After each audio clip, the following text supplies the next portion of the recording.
Hello，大家好，歡迎收聽堅貼地占星頻道。今日又到我哋嘅星象報道啦，嚟到11月，我係 Ida，你哋好。大家好啊，我係 Ashley。大家好，我係 Scorpio。係啦，咁好快咧，即係又到年底啦，咁樣咁啊11月嘅星象咧都幾繁忙嘅咁樣，咁我就即係事不宜遲啦，咁啊即刻馬上講啦。咁啊首先咧喺11月4號咧，火星咧就入呢一個射手座啦，咁樣咁火星就即係掌管呢個行動啊、意志咁啊，咁啊去到一個人馬座或者射手座嘅話，其實都好似啊好想有一個旅行啊，或者係一個點樣啊？追求你自己嘅目標啊，要冒險嘅一個精神咁樣，所以咧火星喺人馬座都襯襯地都夾嘅，我會覺得係咁啊，可能即係將呢個火星嘅能量會擴張多啲啊，或者係結合埋人馬嘅哲學啊、自由探索嘅精神咧，會嗰段時間咧，大家就可能會變得大膽啦、樂觀啦，或者係追求嘅層次嘅嘢咧會唔同啦，咁樣可能即係變咗啊，大家就會係。點講啊？積極啲啊，或者係爆啲啊，或者係想做你自己嘅嘢咧，都容易啲嘅咁樣。咁啊，即係差唔多同日啦，11月5號咧就嚟到呢一個滿月啦。呢個就係金牛座嘅滿月。咁啊，講一講呢個滿月嘅資料先。咁呢個滿月咧就係喺香港時間嘅11月5號。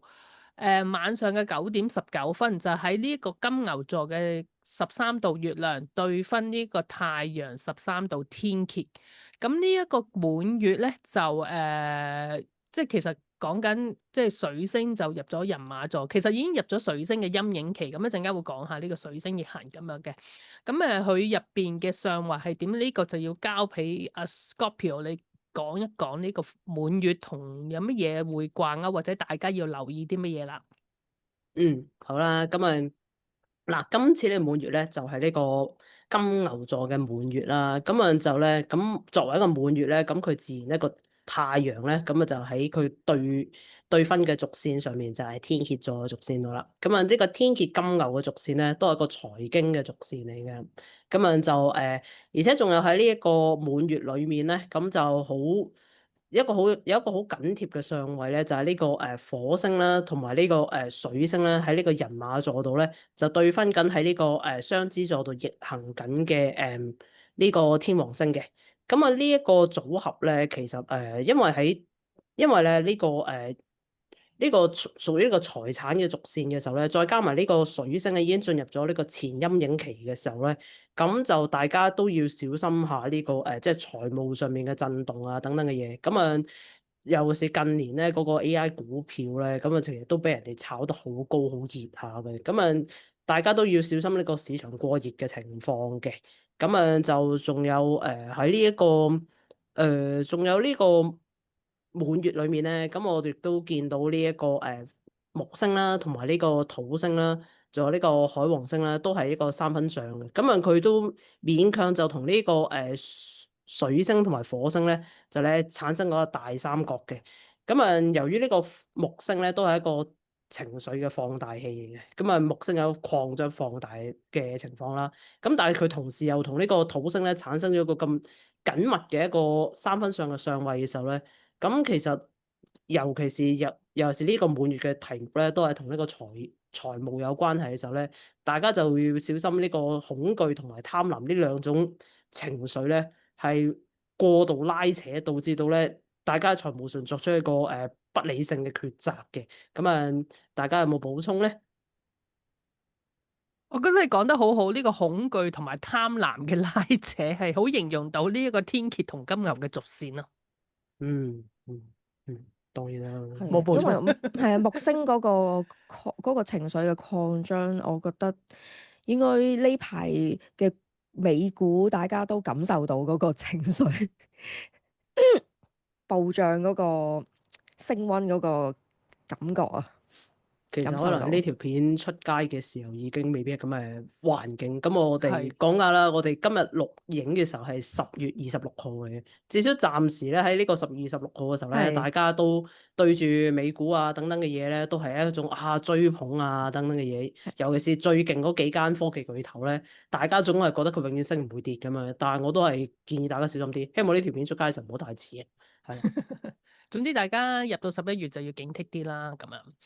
咁就去到11月嘅7號咧，咁啊金星咧就由呢個 very good 嘅天秤座咧，就去到呢一個天蠍座啦。咁你知金星喺天蠍座咧就係落陷噶嘛，係咪先？咁但係呢個都好一個情深嘅嘢，尤其是頭先講緊啊太陽座係喺天蠍座係咪啊？加埋金星嘅話，可能大家對於一啲感覺嘅執念啊，或者愛情嘅掌控啊，呢啲會即係會更加糾結或者係堅持落去。咁可能到時咧，大家可能喺呢個咁轟轟烈烈嘅感情世界或者深刻嘅感情需求之下咧，要留意下自己有冇一啲執着位啊，或者有啲嘢要留意下，或者對人嘅控制啊，或者對錢嘅控制啊，有冇呢啲即係唔輕鬆或者唔容易嘅情況要留意一下咁樣咯。咁就好快咧，就因為天王星已經逆行緊啦，咁樣咁佢咧原來咧就會逆行翻去金牛座咁樣。咁喺11月8號咧，咁阿天王星咧就會翻去金牛座。咁其實我哋成日話啊，逆行就係會即係會係處理翻之前未處理嘅問題咁樣啦。咁而天王星咧喺2025年嘅9月6號咧就已經開始逆行啊嘛，係咪先？咁而家就翻去金牛座，要去到出年2月咧先至會即係順行翻嘅。咁即係仲有一段時間。咁你即係我哋頭先討論嘅時候，天王星翻去金牛座，喂大家我哋好耐之前都講話天王星去金牛座就係將呢啲錢啊或者好實質好疏力嘅嘢會係即係顛覆佢啊改革佢咁樣。咁呢一次逆行翻去金牛座會有啲咩情況可能會發生咧？Ashley 你覺得？我自己覺得咧，上次喺度講緊就係我係關於身材啊，我自己諗緊，因為咧呢排咧即係金牛，即係天王星咁樣金牛座啦，我覺得好多人咧都會想做 gym 啦，生活得健康啲啦，跟住就開始有啲唔同嘅理論出現咗，而家咧係又出咗隻藥咧係 for 減肥嘅咁樣啦，係。就算唔係肥胖，唔係糖尿病嘅人士咧，都係去用呢一隻藥咯。咁呢一隻藥係令到嗰間藥廠係即係賺好多錢啦，而且亦都可能係顛覆咗好似要靚身材好先至係一個嗰個價值觀同個審美觀咯。我諗可能因為金牛座就同價值觀同美感有關，咁係咪講緊呢個天王星入翻呢個即係反過嚟逆行翻入去金牛座嘅時候咧，大家好似咧走翻去一種咧比較傳統啲嘅審美觀。我哋即係我嘅年紀啦，裏面嘅經驗嘅世界裏面個審美觀其實都係想要苗條啦，要即係fit 啦，要男士就要大隻啦，咁呢個為之嗰個靚嘅審美觀啦。咁但係過去嗰幾年就好多多元審美就出嚟噶嘛。咁但係好似有一種感覺就係大家個原底個傳統審美觀就會翻嚟啦。咁係咪一種咁嘅感覺咧？大家都同埋頭先我哋講咗就係關於金錢上面嘅即係嗰個改革啦，我哋講緊話之前即係嗰單新聞就係話美國政府點啊沒收咗嗰個 KK 園嘅老細嘅加密貨幣啊嘛，即係可以喎，原來係好勁喎呢單嘢，即係好似抹殺咗呢個冇中央控制權嗰個神話咁樣突然間原來有人又可以 in charge 件事，可以攞翻突然間攞走人哋啲錢咁樣咯，我個感覺係咁樣咯。即係原來加密貨幣都唔係冇網管，同埋唔係即係可以任由你點樣用都得咯。即係其實佢都係有管制。咁又好似同以前我哋話只要有加密貨幣，我哋嗰啲政府嘅貨幣都係屎咁，即係唔需要我哋再唔需要受到政府嘅掣肘。咁又好似唔係喎，而家你明唔明啊？點睇啊，Scorpio？咁啊，我諗咧，我又要變一變試啫。咁啊，嗱講咧，嗱本身加密貨幣呢樣嘢咧，咁啊，即係上幾個月啦，6月嘅時候個星象報導咧，咁我都有提及過嘅。咁大家嗰陣時唔覺意吹到吹開呢啲嘢啦。咁啊，加密貨幣呢一樣嘢咧，其實佢嘅出現咧，就係喺呢個天王星由呢個白羊座入金牛座嘅嗰段時間度，差唔多嗰段時間就出現嘅。咁啊，嗰陣時嘅出現咧，咁啊佢標榜嘅就係咧去中心化管理啦，即係我唔理，即係我呢一個係一個占星嘅頻道，我就唔講咁多嗰啲即係技術上嘅嘢啦。咁但係總之就係咧，你存錢落去，跟住咧大家就係用一個叫區塊鏈嘅，就記錄咗你存幾多錢落去，跟住然之後咧呢個區塊鏈咧就唔受任何政府嘅監管，跟住咧你即係你哪怕你喺上面咧交易嗰啲資金係拎嚟做啲唔好嘅事，又或者做一啲即係唔想俾政府監察到嘅事咧，都係好安全嘅，冇人會去到即係沒收到你嘅資金嘅咁嘅嘢。咁大家都知啦，美國就一個金融嘅中心嘅市場咧，最興就係制裁你，就拎走你啲錢嘅。咁通常呢一嚿嘢嘅出現咧，就會俾一啲嗰啲行一啲灰色地帶行業啦，甚至乎呢個暗黑地帶嘅行業咧，就咧一啲人咧去到傳輸資金啊等等嘅嘢嘅。咁啊就當然亦都包括埋呢個 KK 園啦嚇。咁 KK 園啲錢都唔見得光噶嘛，大家都知 KK 園啲乜嘢嚟㗎啦。咁啊，就大家都以為佢好安全嘅時候咧，就點知咧？今次 KK 園咧就咧有受嗰個打擊咧，就係咧佢嗰個老細咧，佢個做電炸員啊，咁啊就咧捉啲豬仔啊，諸如此類咁嘅做好多衰嘢之後咧，賺落嚟啲錢咧就買晒加密貨幣啊嘛，買晒加密貨幣之後咧，咁點知俾美國佬咧就咧一炮過制裁佢，就搶走咗佢啲加密貨幣喎。咁啊呢一樣嘢就完全顛覆咗本身咧加密貨幣咧，佢所謂去中心化之後咧，唔受任何政府監管嘅 so-called 安全性啦。咁啊就所以呢件事咧出現嘅時間咧，亦都喺呢個即係天王星咧準備逆行嘅時段裏面咧，覺得都比較有趣嘅。咁啊，我亦都估計咗一樣嘢就因為我哋錄緊影片嘅呢段時間啦，都係10月尾嘅時候，其實喺10月頭嘅時候咧，加密貨幣嗰個市場都曾經有一波大嘅動盪嘅。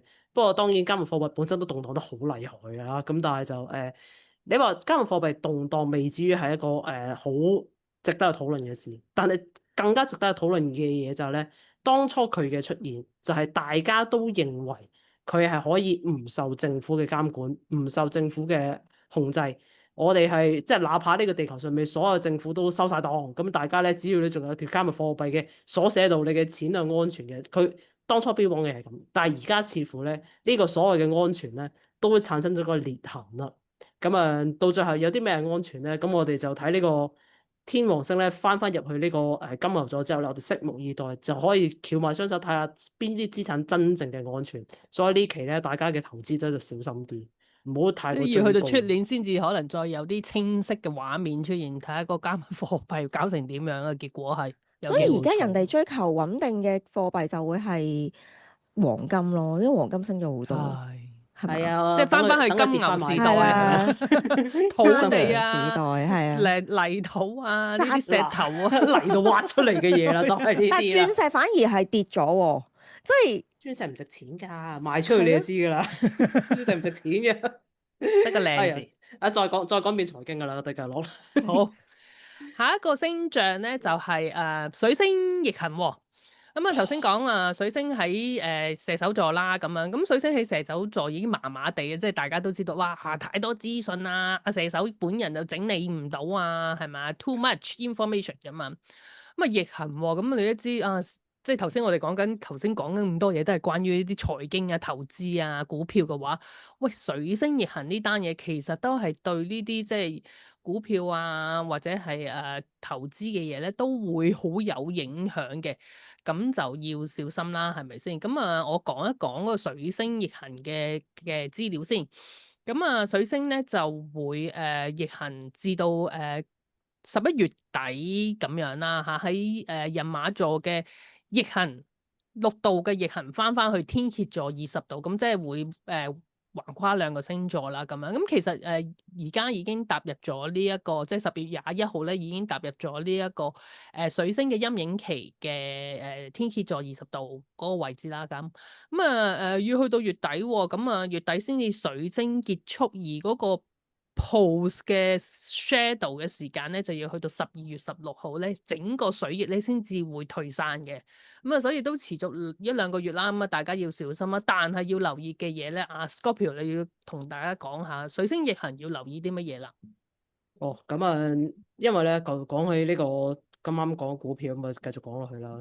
大家都好中意錢啊，即係講呢樣嘢。好啦，嗱，咁因為咧，其實水星逆行咧，就傳統嚟講，呢個水星咧係占星上面咧係同呢一個交易係有關係嘅。呢個水星逆行咧，一般嚟講咧，啲人咧都會即係擔心佢會唔會係出現啲市場嘅消息嘅阻滯啊、動盪啊等等嘅咩嘢。尤其是咧呢個水星喺人馬座咧，人馬座係水星嘅人馬座係落陷嘅。人馬座亦都係一個過分樂觀嘅星座嚟嘅。水星係一個本身佢個特性咧係需要冷靜去分析啦，去到搜尋咧一個即係準確嘅資訊咧，去到咧俾自己作出一個理性抉擇嘅。但係人馬座唔係講理性嘅一個星座啦，佢係講呢個願景、講理想嘅星座啦。咁當呢個水星進入人馬座嘅時候咧，其實已經會容易大家嗰個投資嗰個情緒咧係容易躁動。嗰種躁動咧就係一種一時之間就會好開心、好貪婪，一時之間又會好恐懼，呢種冰火兩重天咁嘅情況會走出嚟啦。再加埋咧逆行嘅時候咧，其實本嚟水星逆行咧係有機會咧係同呢個即係股票市場嘅衰退有關係嘅。呢啲就之前我揾AI 就做咗個分析，但係其實未有咁嘅結論嘅，但係都係出嚟提醒下大家就係咧，尤其是仲要係喺而家呢個水星逆行嘅時間咧，仲要係木星喺呢個巨蟹座。木星喺巨蟹座嘅時候咧，咁即係話其實呢個水星係被呢個相當之具有泡沫特性嘅木星所定位嘅。咁呢一件事就要大家更加要警惕呢個市場嘅泡沫啦。就係我就大致係咁啦。咁大家有冇補充咧？冇啊，因為你我你講先，你講先。唔係因為我嗰段時間去旅行，所以我正常啊，正常啊。水星喺人馬座去旅行正常。水星人馬座跟住逆行我冇大家小心啲咯，小心啲係啊小心啲啊航班，因為我哋上次都係錯過咗個航班，所以今次我都真會小你心啲。試過錯過航班㗎啦？係因為有啲事情發生咗，令到要坐下一班嘅航班咯。哦，翻到嚟得啦，冇事嘅，係人冇事就得啦。係啊，頭先阿 Scorpio 講得啱啊，即係個木星係嗰個水星嘅定位星咁樣，咁啱木星喺巨蟹座，咁就即係可能自信心爆棚啦成。但係原來咧，11月11號咧光棍節咧就係水星木星咧同時間都要逆行喎，即係其實個混亂狀況可能會加劇咗㗎嘛。簡單講一講啦，木星喺呢個巨蟹座逆行咧，就會去到出年嘅3月度啦，為期4個月嘅。其實逆行就係反思啊，或者內省嘅時間啦，咁樣。但係我哋真係要留意下，我哋嘅即係自信心啊，或者係同屋企人嘅感情啊、情感嘅根基呢啲嘅問題，係咪需要反省，或者係要諗下咁樣？即係喺呢個其實即係喺水星逆行再諗，即係混亂嘅咁。但係我自己嘅即係話俾大家聽就係話要小心啲啊，警惕啲啊，唔好即係太自信心爆棚，而影響即係你哋嗰陣時段要做嘅重要決定咯。因為水星、木星啊，其實仲有土星、海王星都逆行咁樣，所以大家就要小心啲啦咁樣。好，跟住就去到好快咧，就係11月20號咧，新月咧就會去到天蠍座嘅28度啦。咁咧呢個新月咧，即係乘上頭先講緊金牛座嘅滿月，都係落咗喺呢一個天蠍同金牛座嘅軸線度啦。因為而家呢個新月就係喺天蠍座嘅28度11分咁樣嘅，就喺11月20號嘅晏晝2點47分。咁哇！一望又見到好多28、29、28、29嘅數字出現，咁啊，好似我哋好似似曾相識，頭先講嘅，但係噏唔翻邊個月㗎嘛。咁呢啲尾度數嘅故事，即係可能真係有一啲嘢就要去，即係要transit 去一個下一個新嘅階段，但係呢個係一個新月啦吓，咁就係咯，我唔識講啦。咁交俾你哋兩位有咩補充呢個新月要大家留意嘅咧？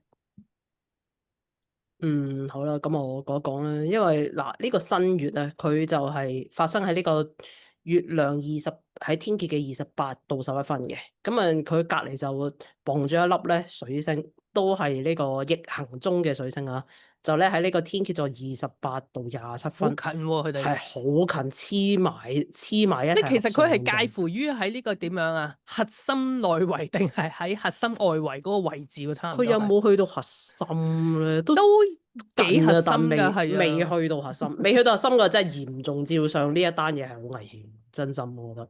咁樣就呢個水星咧，亦都咧同時對分緊呢個天王星啦。個天王星咧就喺呢個金牛座嘅29度。咁我剛才都講啦，天王星咧佢咧喺呢個金牛座嘅頭或者尾咧出出入入嘅時候咧，其實一定係對呢個大家對於財產啊、財富啊嗰個概念咧係有一個翻天覆地嘅一個新嘅諗法。當初佢入白羊入呢個金牛座嘅時候，佢就出加密貨幣呢樣嘢，係顛覆咗大家對呢個錢嘅財富啊，或者錢要存喺邊度嘅諗法。但係而家佢就再重新咁再次喺呢個雙子座嘅尾，再次走翻入去金牛座嘅時候，係咪大家亦都要走去反省一下呢一件事，加密貨幣呢一件事係咪真係咁安全？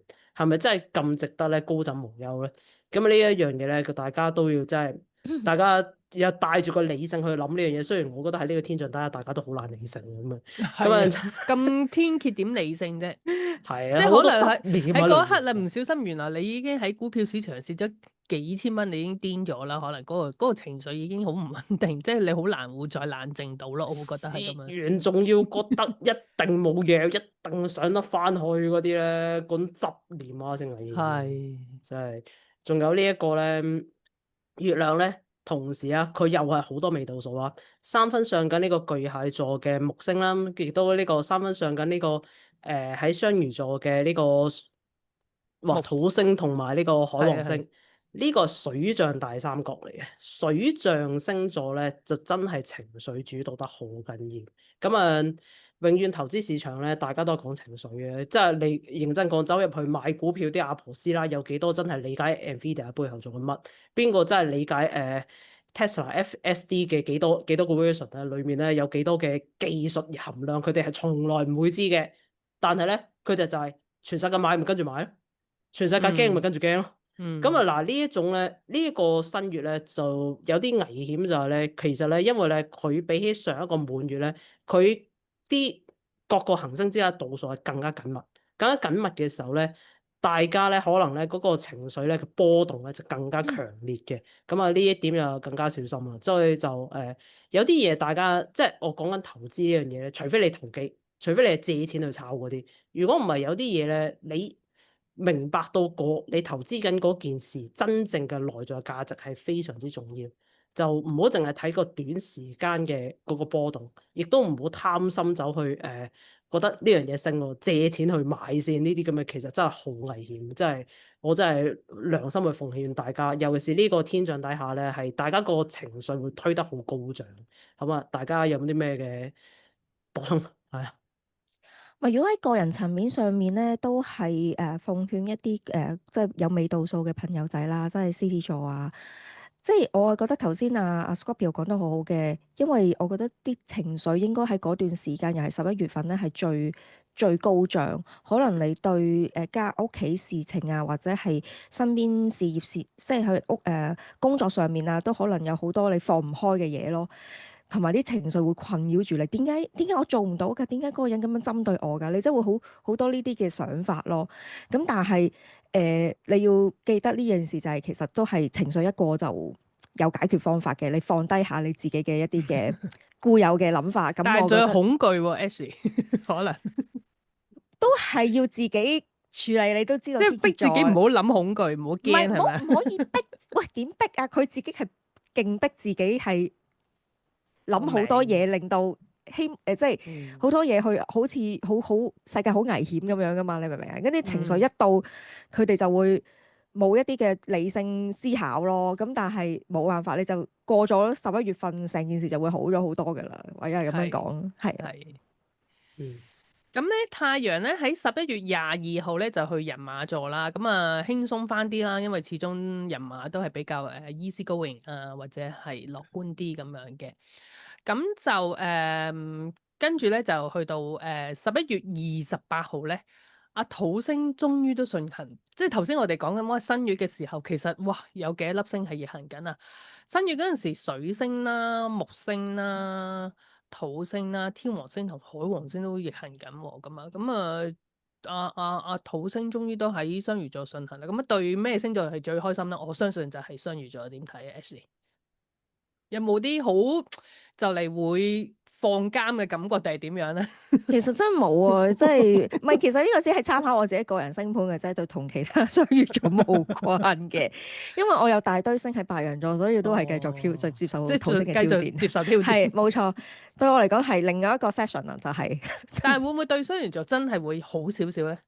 會。我覺得如果係我自己覺得嘅話咧，土星喺入雙魚座嘅期間係真係。